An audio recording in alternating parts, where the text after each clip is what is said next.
Welcome to Africa channel. Don't forget to like the video and subscribe to help us. Testing eyesight and the Crosstrek Wilderness talents on slick roads. Our 2024 Subaru Crosstrek Wilderness has been in the Motor Trend long-term review fleet for about 3 months now, and much of that time has been spent on short trips around town. A recent unplanned excursion to the Pacific Northwest along with a surprise snowstorm, however, provided a chance to examine a few things in greater depth. Like many new cars, the Crosstrek Wilderness is festooned with technology. And like many new cars, that technology can be both useful and frustrating. 4 years ago, our Detroit-based Subaru Ascent long-termer's eyesight driver assists often proved more annoying than helpful. Detroit editor Elisa Priddle and technical director Frank Marcus both noted that large SUVs' incessant chimes and dings and warnings. Thankfully, successive changes to Subaru's eyesight system have flipped that paradigm. Our Crosstrek keeps audible warnings to a minimum. However, Priddle also noted the Ascent's eyesight shut itself down in heavy rain or fog. For the Crosstrek, sometimes it doesn't even take that much.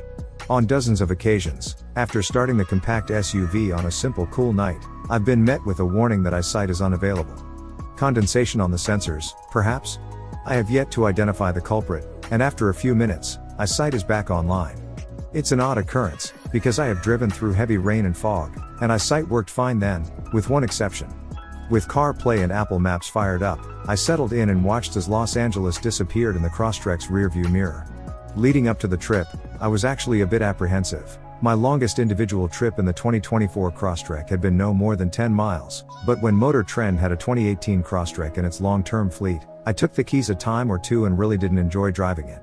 The years have made it difficult to recall specifics, but I remember having a great deal of trouble just getting comfortable for long stints behind the wheel. No such issue here. The miles flew by with nary a complaint from my butt or back. Your butt or back might have different tastes, but for me, the seats were properly supportive while remaining plush.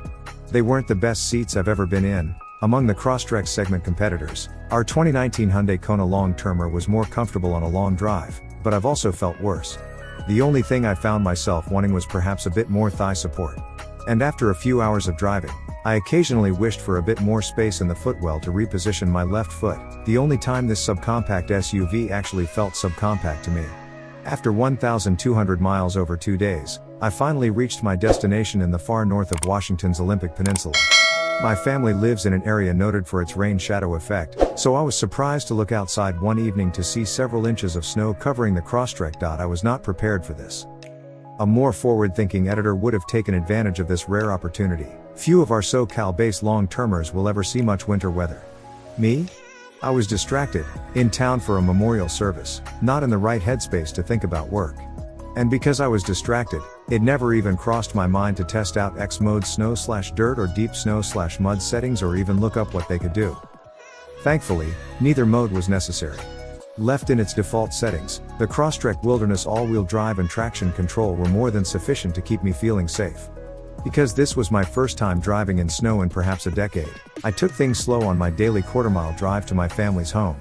The surrounding streets never did seem to get plowed and the temperature never got above freezing, so the streets were covered in densely packed snow for days.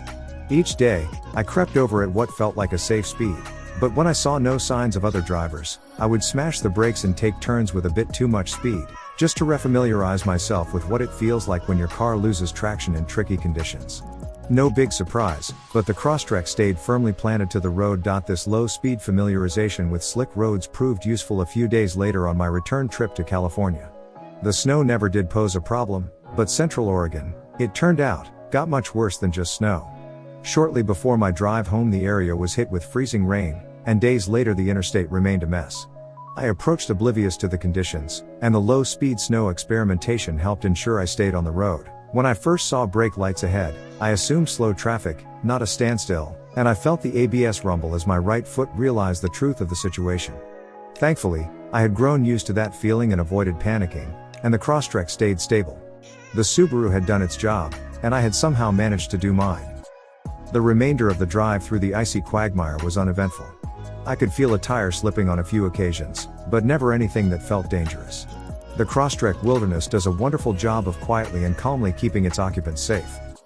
The rest of the drive was largely uneventful, save for a brief voyage through soupy fog in southern Oregon. It was here that eyesight finally gave up on me, as it had on our Detroit editors in our previous Subaru Ascent.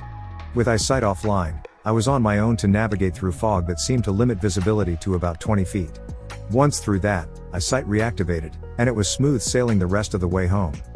We have come to the end of the video. Don't forget to like the video and subscribe to our channel to help us.